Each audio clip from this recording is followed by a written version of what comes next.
There is something almost magical about watching a character argue with the entire room while also arguing with himself. And if there is one thing Three's Company understood better than almost any sitcom of its time, it's that internal conflict can be just as funny as a slammed door or a missed phone call. One episode that really captures this idea is a story built around Jack getting a job opportunity that sounds perfect on paper, but completely shakes his confidence the second it becomes real.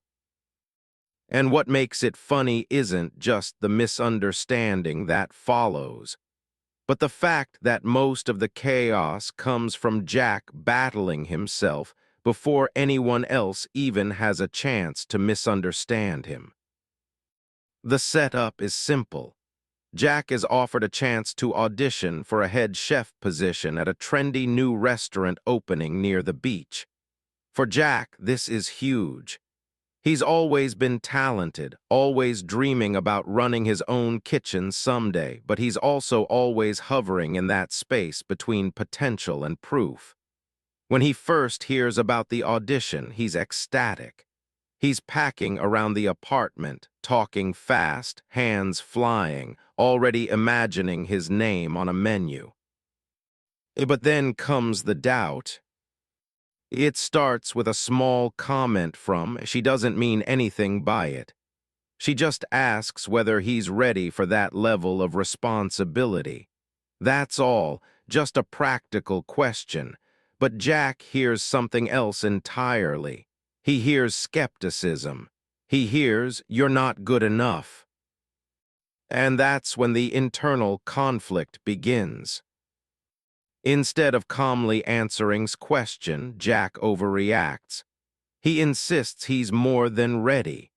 He starts listing imaginary accomplishments, stretching small successes into larger ones.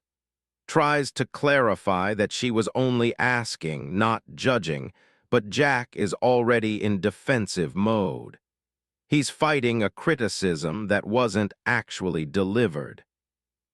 Of course, interprets the whole thing differently. She thinks is being unsupportive.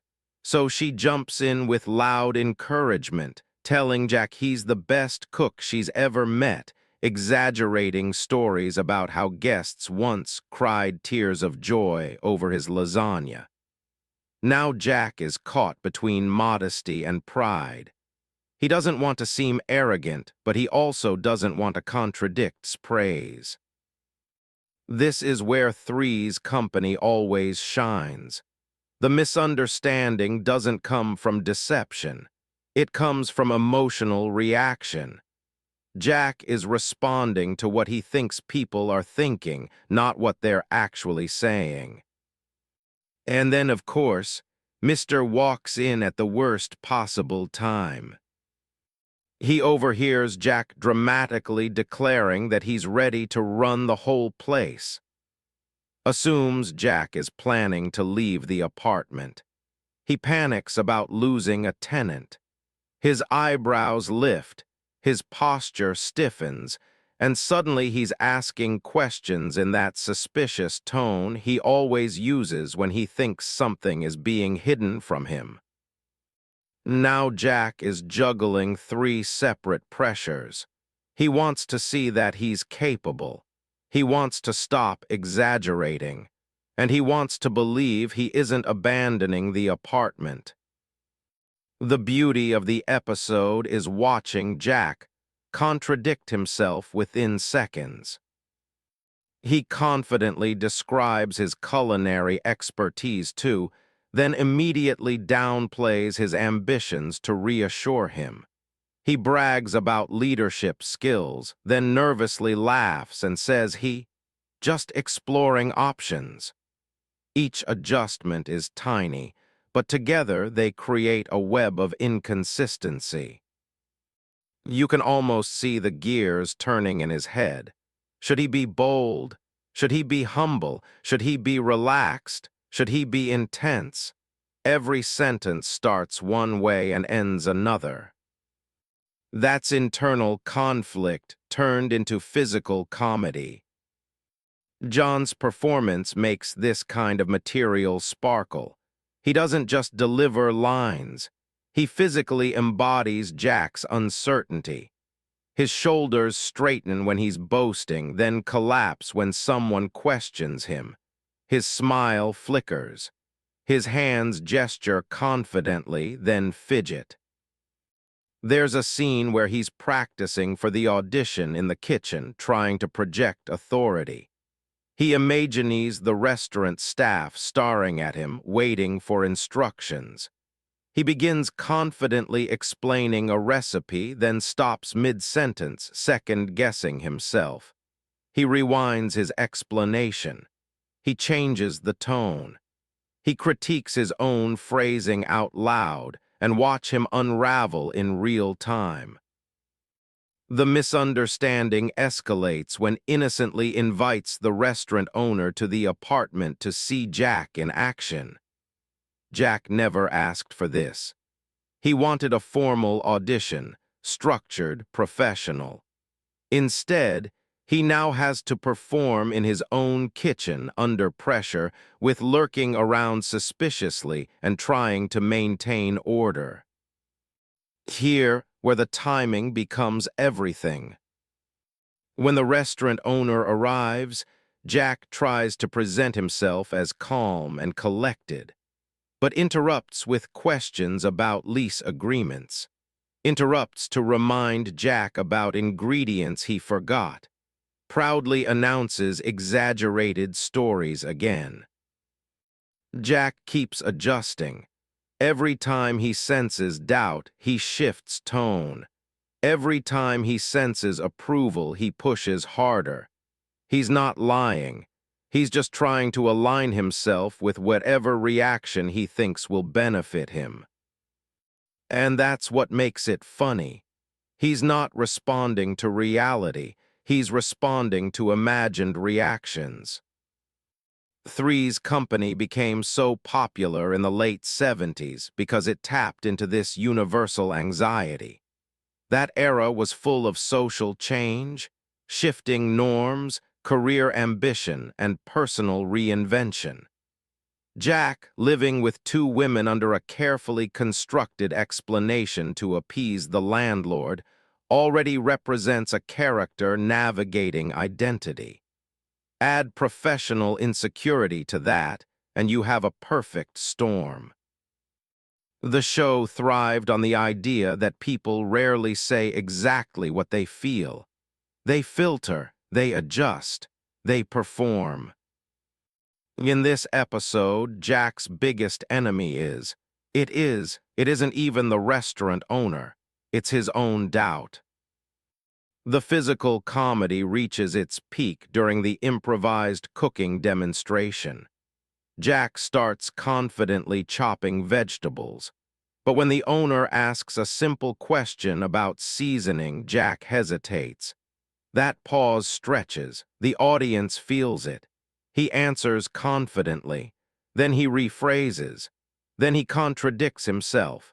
He tastes the sauce, nods proudly, then suddenly adds another ingredient as if correcting a mistake that may not even exist.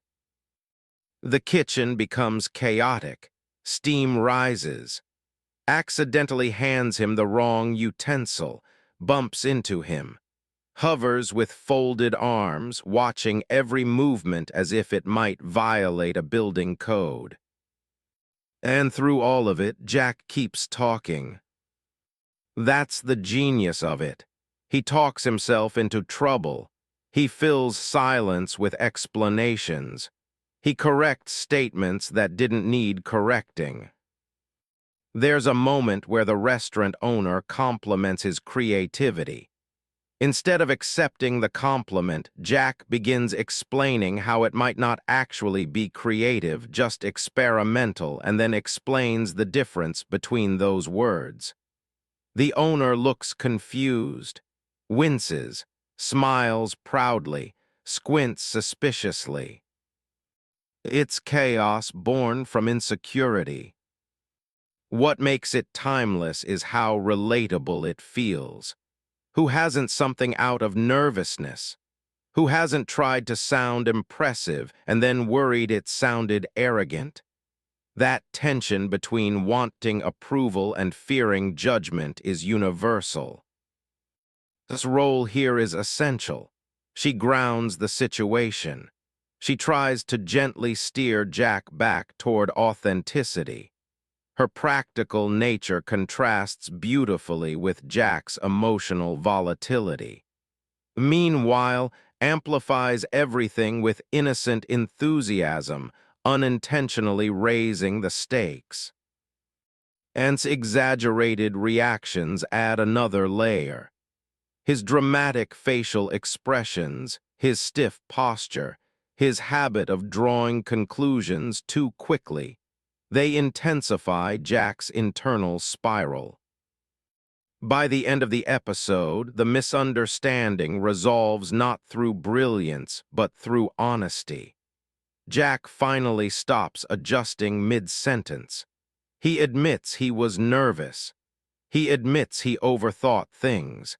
And in that honesty, he actually impresses the restaurant owner more than any exaggerated claim could have. That's something Three's Company often did subtly well.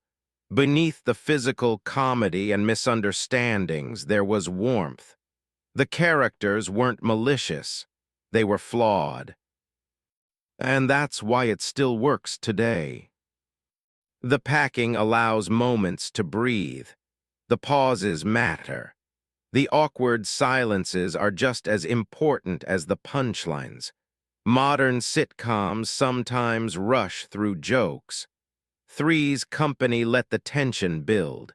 It trusted the audience to enjoy watching someone squirm just a little too long before speaking. Watching Jack wrestle with his own confidence while trying to impress others feels timeless. The clothes may be from the 70s. The apartment decor may scream vintage California, but insecurity hasn't changed. Three's Company became a hit because it wrapped social tension in charm. It made awkwardness lovable. It made misunderstandings feel harmless. And it gave us a character like Jack Tripper who could trip over his own self-doubt and still make us root for him. Honestly, episodes like this are why the show still holds up. The humor isn't just in the mistaken assumptions. It's in watching a man fight his own thoughts while everyone else stands around wondering why he won't just relax.